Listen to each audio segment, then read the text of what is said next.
The German Shepherd was there again, sitting in the same spot he'd occupied for over 1,400 days, his eyes fixed on the arrival gate where soldiers returning from deployment emerged. Airport security had stopped trying to remove him years ago. Max had become a fixture at Denver International Airport, a living memorial to loyalty that no one had the heart to disturb. Sarah Chen had been working at the airport for 6 years, but Max's vigil predated her employment by 2 years. She'd heard the story from other workers, pieced together fragments from regular travelers, but nothing prepared her for the day that story would reach its conclusion. It was a Tuesday morning when everything changed, when she realized Max hadn't been waiting in vain. The announcement came over the intercom. Flight 2847 from Frankfurt, carrying returning military personnel, would be arriving at Gate B37 in 20 minutes. Sarah was coordinating passenger services that day, making sure the welcome committee was in place, that families knew where to wait. She glanced over at Max's spot and felt the familiar pang of sadness. The dog was already standing, alert, watching the gate with an intensity that made her chest ache. This happened every single time a military flight arrived. Max would stand, would watch with desperate hope as soldiers walked through that gate. And every single time, his shoulders would slump in disappointment when his person didn't appear. 4 years of disappointment. 4 years of hope renewed and crushed. Sarah had watched it hundreds of times, and it never got easier. But today felt different. Maybe it was the way Max stood, more rigid than usual. Maybe it was the strange energy in the air. Or maybe it was the elderly woman Sarah noticed, standing off to the side, tears already streaming down her face, clutching a photograph so tightly her knuckles were white. The first soldiers started coming through the gate. Max's entire body trembled with anticipation, his tail beginning its hopeful wag. Sarah watched families reunite, watched joy and relief play out across dozens of faces. But Max remained focused, waiting, searching each face that emerged. Then she saw him. A soldier, moving slower than the others, leaning heavily on a cane. His right leg was prosthetic, visible below his uniform shorts. He had scars on his face, and his eyes carried a weight that spoke of things no one should have to see. But when he looked up and saw Max, those eyes filled with something Sarah had never witnessed before. Pure, overwhelming recognition and love. Max saw him at the exact same moment. The dog's reaction was instantaneous and devastating in its raw emotion. He let out a sound Sarah would never forget, a cry that was part bark, part howl, part sob, pure anguish and joy combined. The German Shepherd launched himself forward, moving faster than anyone thought possible, covering the 100 feet between them in seconds. The soldier dropped his cane and fell to his knees, and Max hit him with the force of a freight train, knocking him backward. The dog was everywhere at once, licking his face, pressing against him, making sounds of distress and happiness that seemed impossible for an animal to make. The soldier wrapped his arms around Max, burying his face in the dog's fur, and his shoulders shook with the force of his sobs. The entire terminal fell silent. Travelers stopped walking. Security personnel stood frozen. Everyone watched this reunion. This moment 4 years in the making, and there wasn't a dry eye in the building. Sarah found herself crying, her phone forgotten in her hand, witnessing something she knew she'd remember for the rest of her life. The elderly woman rushed forward, and the soldier looked up, recognizing his mother. She fell to her knees beside him, and the three of them, soldier, mother, and dog, held each other in the middle of the airport, while hundreds of strangers watched and wept. But this is where the story really begins. Because the 4 years Max had waited weren't just about loyalty. They were about a promise, a bond, and a series of events that no one could have predicted. To understand what happened that day, you need to understand how it all started. Captain James Morrison had been deployed to Afghanistan 4 years earlier, serving his 3rd tour. Max, his military working dog partner, had been with him for 2 of those years. They'd been through everything together, bonding in ways that only combat could forge. Max wasn't just James's partner. He was his therapist, his early warning system, his reason to keep going on the darkest days. On their final mission together, everything went wrong. The vehicle James was in hit an IED. The explosion was catastrophic. James survived, but barely. His right leg was destroyed beyond saving, his face lacerated by shrapnel, his body broken in ways that would take years to repair. Max, riding in a different vehicle, was physically unharmed but mentally devastated. He'd seen the explosion, watched his handler pulled from the wreckage, sensed the seriousness of James's injuries. Military protocol dictated that Max would be reassigned, but James, even through the haze of pain and medication, made a request that the military initially denied. He wanted Max retired and sent home to his mother in Denver. He wanted the dog to wait for him, to have a home while James underwent the surgeries and rehabilitation that would take years. He promised Max, whispered it to the dog before they were separated, that he would come home, that he would find him. James's mother, Patricia Morrison, picked Max up from the military transport and took him home. But Max wouldn't settle. He'd escaped from her house 3 times in the first week, and each time, security found him at the airport, sitting at the arrival gate where Patricia had told him James would eventually return. After the 3rd escape, Patricia made a decision that airport management initially resisted but eventually accepted. She would bring Max to the airport every day. He could wait there, where he believed his person would appear. The airport staff built Max a small shelter near the gate. Patricia came every morning, bringing food and water, spending hours with the dog before returning home. Travelers started recognizing him, bringing treats, taking photos. Max became famous, his story shared on social media, his vigil touching hearts around the world. But for Max, none of that mattered. He was waiting for James, and nothing would make him leave until his person returned. Meanwhile, James was fighting his own battle. The injuries were worse than initially assessed. His leg was gone, but the real damage was neurological. Brain trauma from the blast had affected his memory, his speech, his motor control. The doctors were pessimistic. James spent months unable to remember his own name, let alone a dog he'd served with. Patricia visited him, regularly showing him photos of Max, telling him about the dog's vigil, but James's eyes remained blank, uncomprehending. The rehabilitation was brutal. Learning to walk again with a prosthetic leg while retraining his brain to function. Speech therapy, physical therapy, occupational therapy. James existed in a fog, going through the motions, making slow progress. His doctors celebrated small victories, like remembering his mother's name, like forming complete sentences.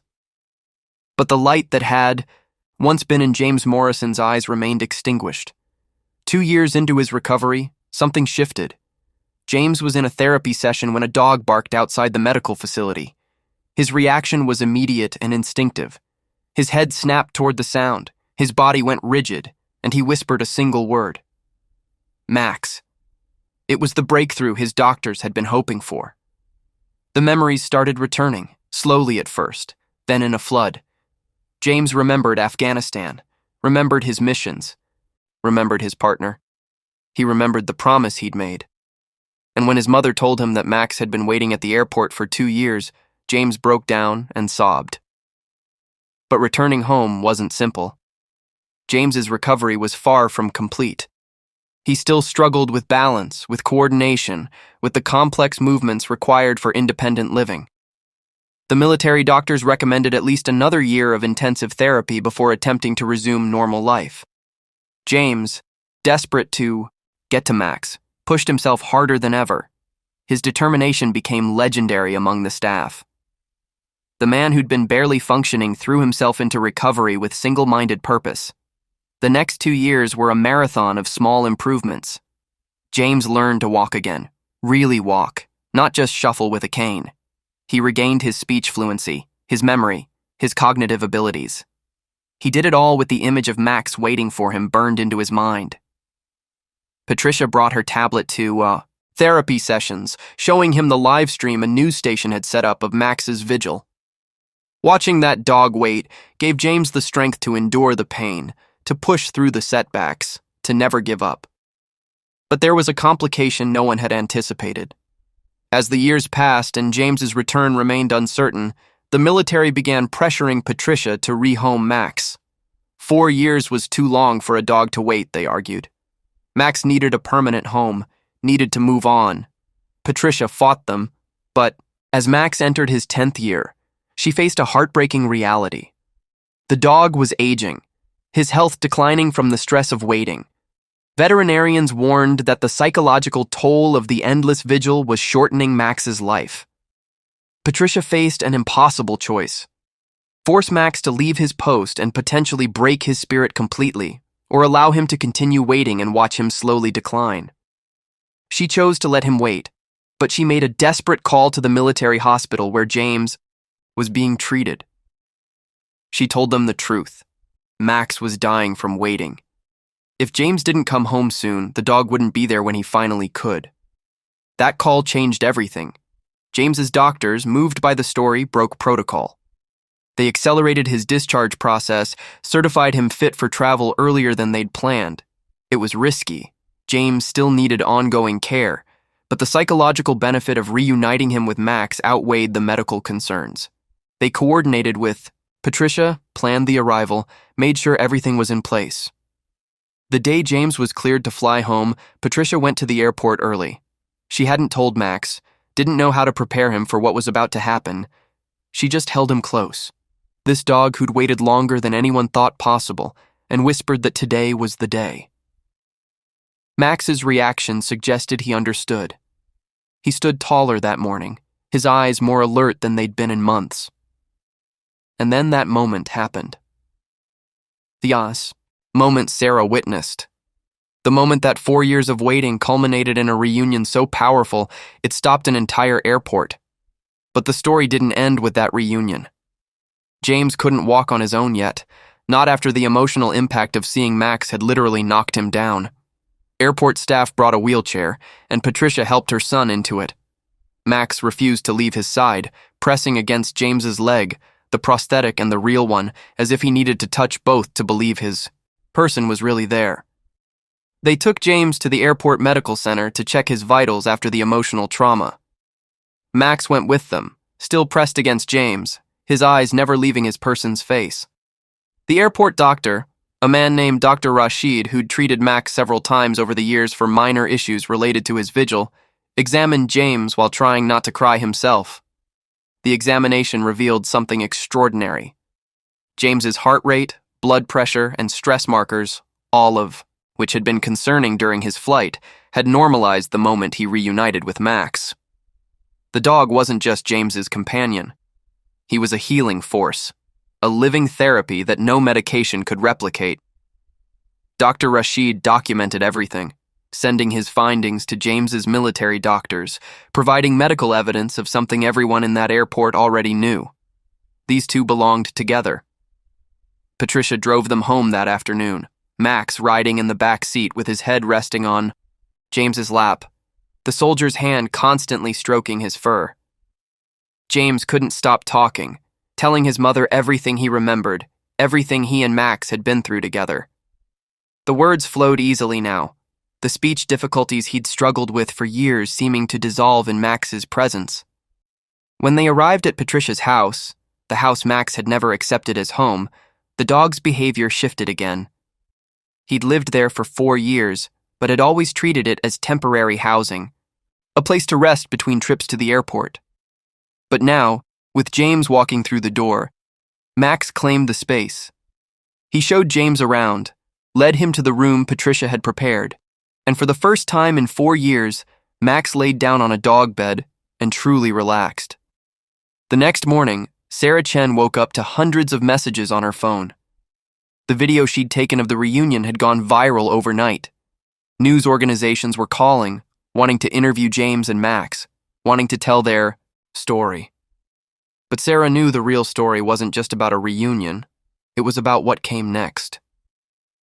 She visited Patricia's house a week later, bringing gifts from airport staff who'd cared for Max over the years. What she found there was remarkable. James was different, transformed in ways that went beyond physical recovery. He was working with Max, doing exercises the military had taught them, and the dog responded with a precision that spoke of training never forgotten. But more than that, James was smiling, laughing, engaging with life in ways his mother said he hadn't since before the deployment. Max was different too. The stress and anxiety that had marked his 4-year vigil had melted away. He'd gained weight, his coat was shinier, his eyes brighter. Having his person back had healed wounds that were invisible but devastating.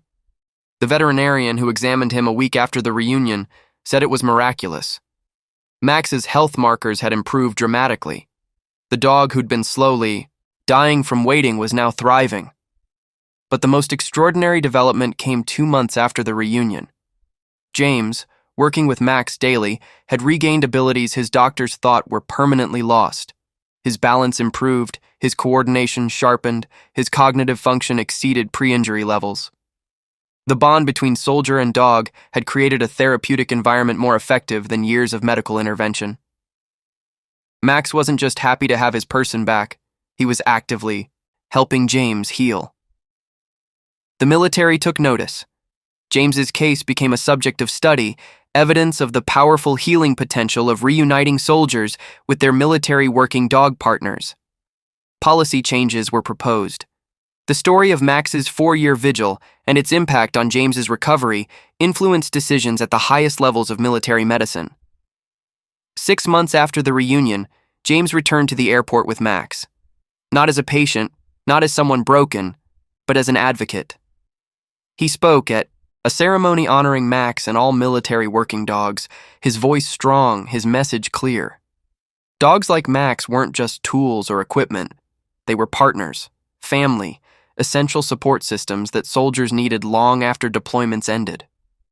The bond wasn't something that could be reassigned or terminated.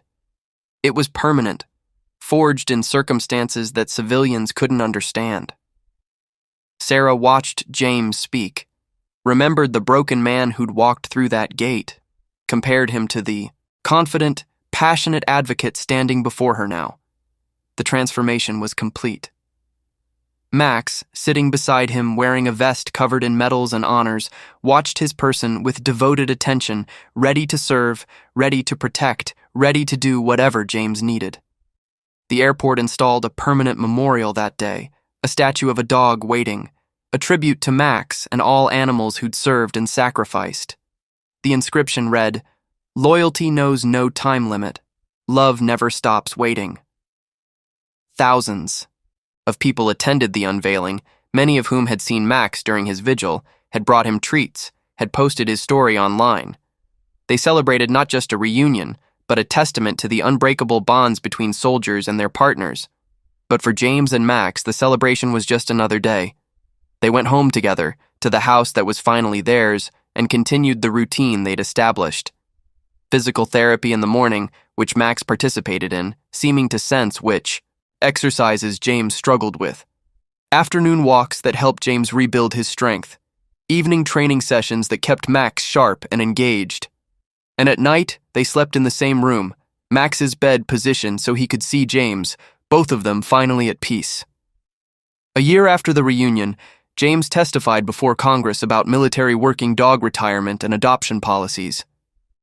Max sat beside him in the hearing room, a living example of why these partnerships mattered. James's testimony, backed by medical evidence of his recovery's connection to Max, influenced legislation that made it easier for handlers to adopt their partners and receive support for their care. Patricia watched her son advocate for change and saw the man he'd been meant to become. The war had broken him, but Max had helped him rebuild into something even stronger. The 4 years of waiting hadn't been wasted. They'd been preparation, a testament to devotion that would inspire policy changes benefiting thousands of soldiers and dogs. On the 4-year anniversary of their reunion, Sarah joined James, Patricia, and Max at the airport memorial. James had started a non-profit organization, helping other veterans reunite with their military working dog partners, providing financial support for their care, advocating for policy changes. Max, now 14 years old, still accompanied James everywhere, his muzzle graying, but his devotion unchanged. Sarah looked at Max and thought about all those days. She'd watched him wait. The seemingly endless vigil that had broken hearts around the world. the loyalty that had refused to accept that his person might never return. And she understood something profound. Max hadn't just been waiting. He'd been believing. Believing with a certainty humans often lack, that love doesn't end, that promises are kept, that patience is rewarded. James knelt beside Max, his prosthetic leg no longer a hindrance but a reminder of what they'd both survived. He held his dog's face gently, looking into those familiar eyes, and whispered words meant only for Max. "Thank you for waiting. Thank you for never giving up. Thank you for teaching me that healing takes time, but love makes it possible." Max's tail wagged slowly, and he pressed his head against James's chest, a gesture of affection they'd shared thousands of times. They'd been through war together, survived devastating injuries together, and spent 4 years apart that felt like a lifetime. But they'd made it. They'd both made it. And the waiting, though agonizing, had proven something beautiful. Love doesn't have a time limit. Loyalty doesn't expire. And sometimes, the longest wait leads to the most perfect reunion. That night, the news ran a follow-up story on Max and James, showing their life now, the work they were doing, the soldiers and dogs they were helping reunite.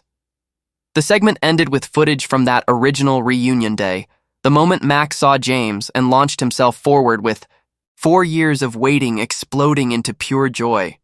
Sarah watched from home, still moved by that moment even after seeing it hundreds of times. She thought about all the people who'd witnessed Max's vigil, who'd been touched by his story, who'd learned something about loyalty and love from a dog who refused to give up. Max had waited 1,400 days, but his impact would last generations. And somewhere in Denver, James Morrison sat on his couch with Max curled up beside him, both of them, finally completely at peace. The waiting was over. The healing continued, and a German shepherd who'd never stopped believing had proven that faith, even in its simplest form, can change the world. 4 years is a long time to wait. But when the waiting leads to this, to healing and purpose and love restored, every single day was worth it. Max had known that from the beginning. Some promises are worth waiting for. Some people are worth never giving up on. And some bonds are so powerful that time, distance, and even war cannot break them. That's the power of loyalty. That's the strength of love. And that's the miracle that happens when a good dog decides that waiting forever is better than giving up. Max waited 4 years, and in doing so, he didn't just get his person back. He helped heal a broken soldier, changed military policy, and reminded the world that love, in its purest form, never stops believing.